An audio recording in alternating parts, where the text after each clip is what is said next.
What's good, everybody? Welcome back to my channel. It's just me, Jenny, where it is what it is and you get what you get. I am doing this video.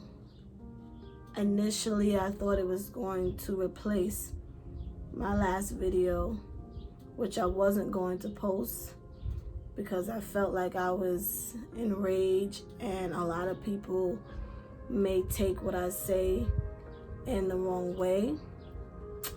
But I thought about it and I realized that I don't need to be censored. I have the right to say how I feel. Even if it was in a moment of rage and anger, I have the right to express my thoughts and my feelings and my freedom and my right as an American to have freedom of speech.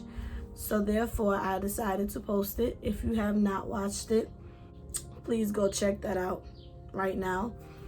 And yeah, so this video is me in a much calmer state with more facts than I had at the time when I filmed the last video. My feelings haven't changed much. I felt like wearing my Pac shirt. I felt like it was only right to wear him for this video. But yeah, I feel like, we've gotten more information on the case of George Floyd. As of now, the cop, I refuse to say his name, has been arrested.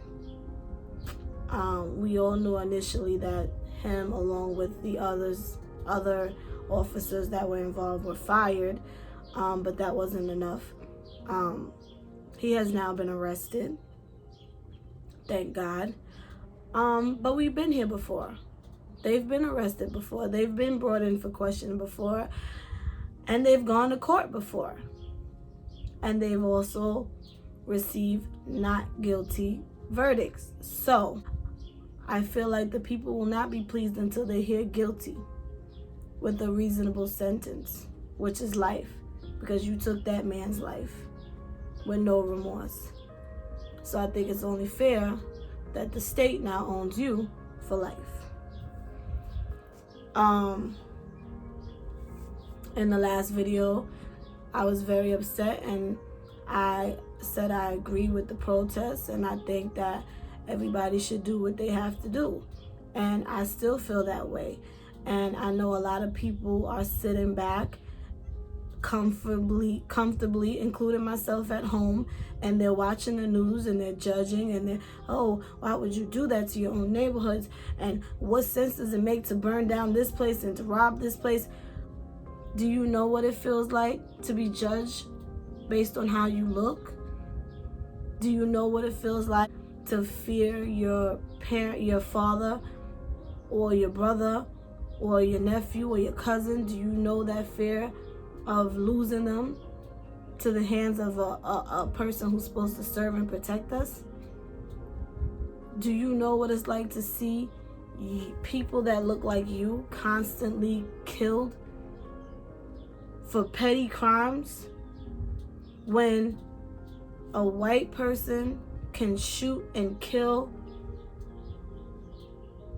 more than 5 people at a time and walk away with not a scratch on them in handcuffs? This is America. If you don't understand why these people are so angry,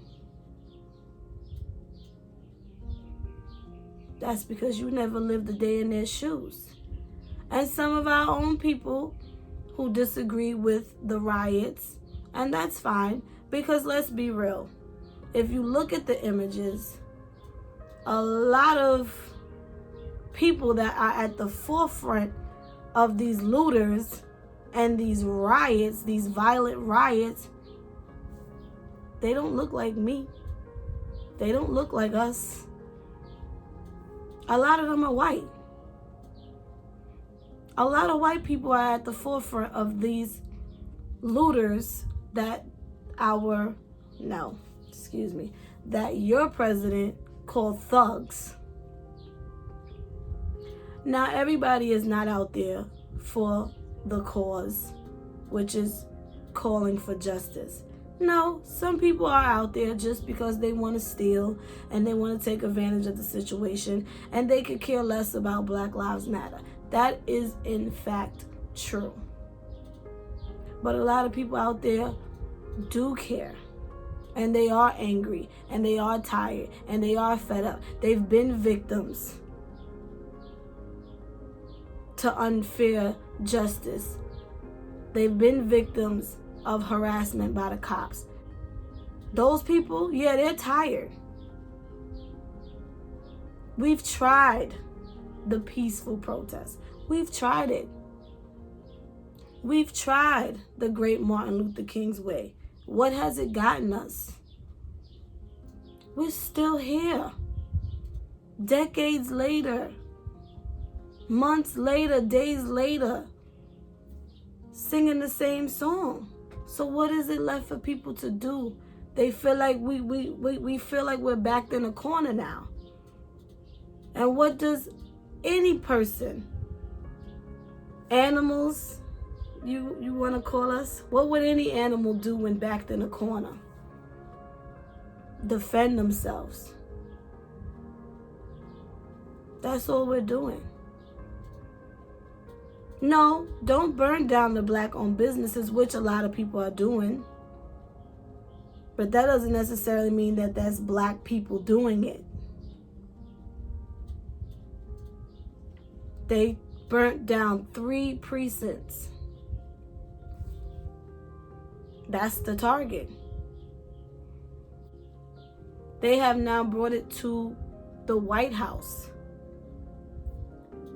That's where it begins. This type of heinous crime that was committed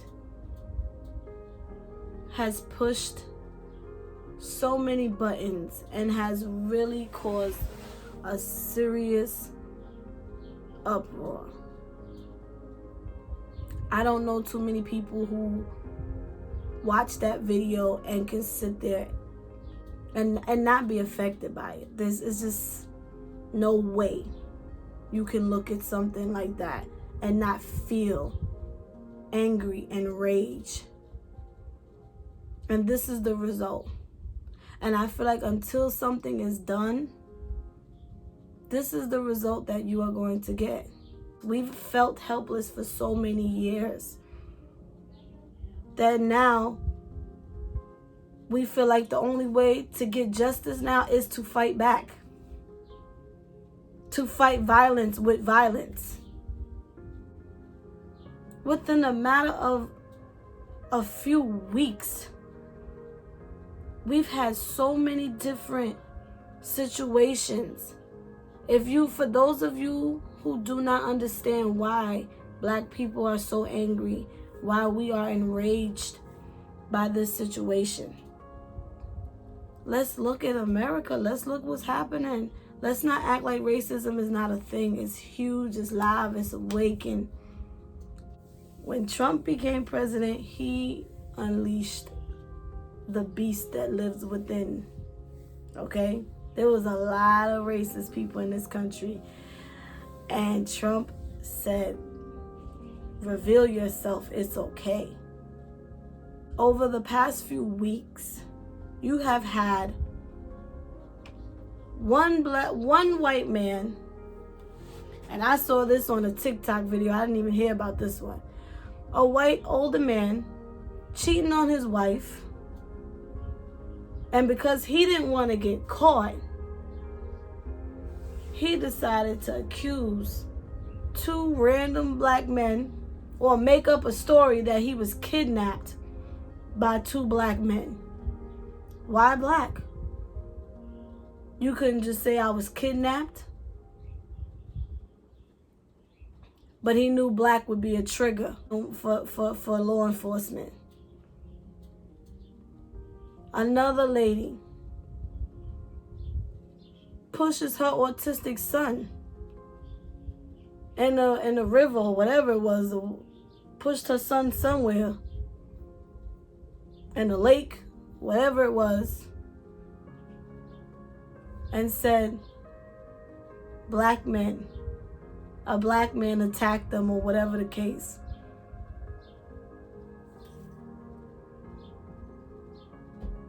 Can we be real here? And it's caught, and she is caught on camera pushing her own son, her autistic child, in this water.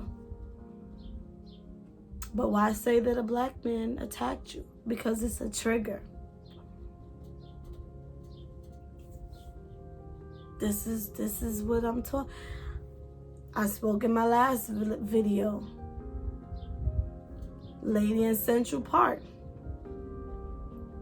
How dare this black man tell me what to do? I'm gonna call the police and tell them a large black man is harassing me. A trigger. Because a distressed white woman in need of help and being attacked by a black man, oh, they're gonna come swarming like bees. This is America, people. This is the type of racist shit that is taking place in our country. So those of you sitting back and judging and calling us animals for being out there on the street, I want you to think about something. Until you know what it feels like to be accused of things because of how you look, to be a threat because of how you look, you don't have the right to judge. Also, I wanted to address, a lot of people are defending law enforcement. Oh, all cops are not bad cops. They live by a code. Okay? They protect their own no matter what. Now, those men who was sitting there and they sat there and they watched what took place and they was blocking the crowds and all of that, they might have got into it back at the station because he put them in a position, but you realize they stood in solidarity right then and there in that moment. Even if they knew he was wrong, they wasn't going to let us know that. They wasn't going to let those people know. They wasn't going to go against that blue. Not in front of everybody else. They live by a code. Blue lives matter, right? See, this is the thing. When you say shit like that, you need to understand why Black Lives Matter even came about. It came about in protest because we are the targets.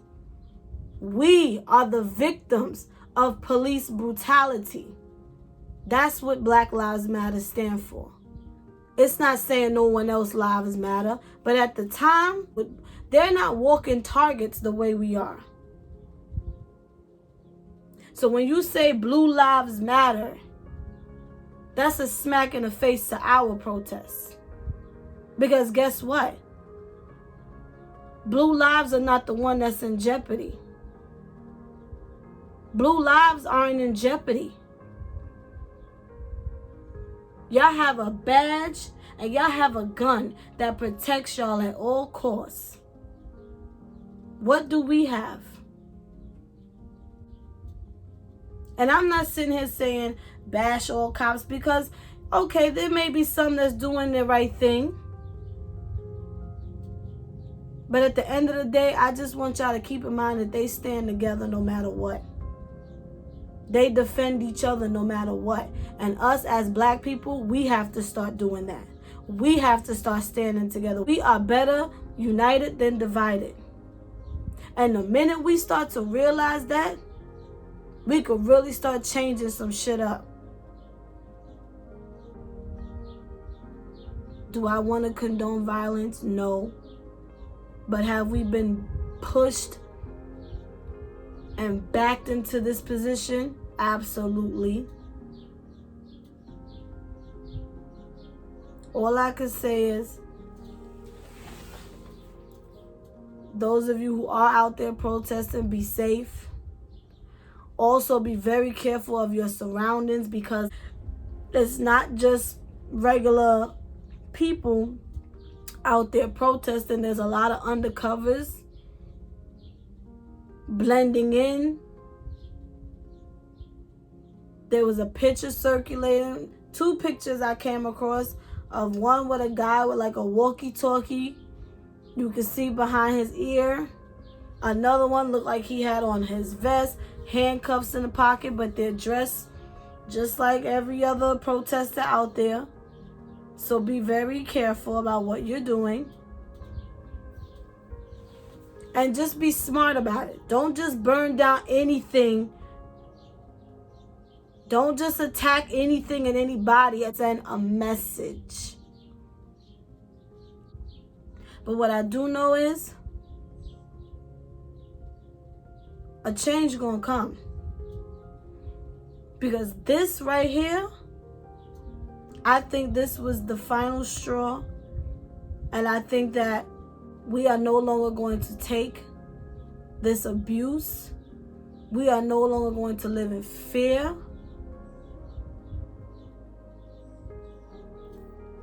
We're not going to take it anymore. Something's got to change in this country. Those are not all thugs out there, as your president referred to. Those are people that are hurt. Those are people that are tired, frustrated. And what do hurt people do sometimes? Hurt people want to hurt people. They're just trying to get a message out. Because the peaceful way you didn't want to hear. No one wanted to hear us when we did it in peace. So now everybody is taking the Malcolm X route by any means necessary. Because something has to give. Something has to get better for us. It can't be like this forever.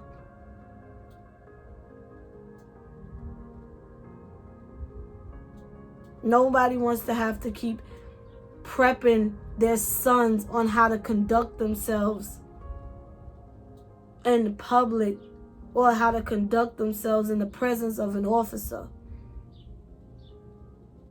And I'm not just going to say sons, because women are victims too. We're not safe. We're not exempt from it. We are just as much targets. Men a whole lot more, but we're just as unsafe. As long as you're black, you are a target. You have to conduct yourself in a certain way so that you don't come off as this thug, or you don't come off as threatening or aggressive. So we have to conduct ourselves in a certain manner in certain places. Because see, when my tone goes up, now I become a threat. But if I was any other race, oh, she's just an upset woman. But as a black woman, if I voice my opinion, I'm aggressive. If I voice my opinion, I'm angry.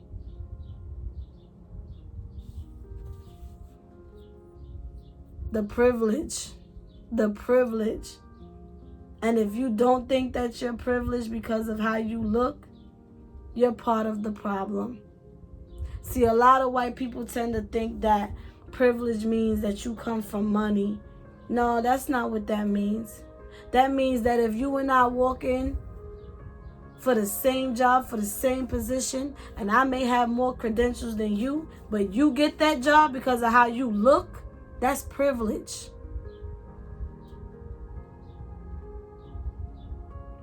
Privilege is both of us walking into a store. You could take out a whole aisle and stuff it in your jacket, but they'll never know it because they're too busy watching me. That's privilege. And it's real. And it happens. You can be pulled over by a cop and you can question him. Why are you stopping me? What did I do? And you'll still walk away with your ticket that you're going to go fight in court later on. And guess what we get? Step out of the car, down on the curb, handcuffed. For what? Because I want to know why I'm being stopped? That's privilege. And it's live and it's well in this country. So don't think privilege only means because you come from money. No. It's because you are protected by the color of your skin, while the rest of us have to fight and work 3, 4, 5 times as harder to achieve certain things in life, to get through the day without being harassed by law enforcement. On that note, I'm going to end this video. I know that you guys are not used to these type of videos on my page, but I have to stand for something. I may not be out there protesting, but I have a voice and I have a platform, and I'm going to use it to express how I feel. But I'm going to talk because I have the right to do so. I'm going to express my hurt and my anger because I have every right to do so. So with that being said, again, my condolences to the Floyd family. George Floyd, don't forget his name. So many others. Ahmaud, Tamir, Sandra, Freddie, Eric Garner, so many. Let's not forget their names, y'all. The time is now. It's time to stand up. I'm out.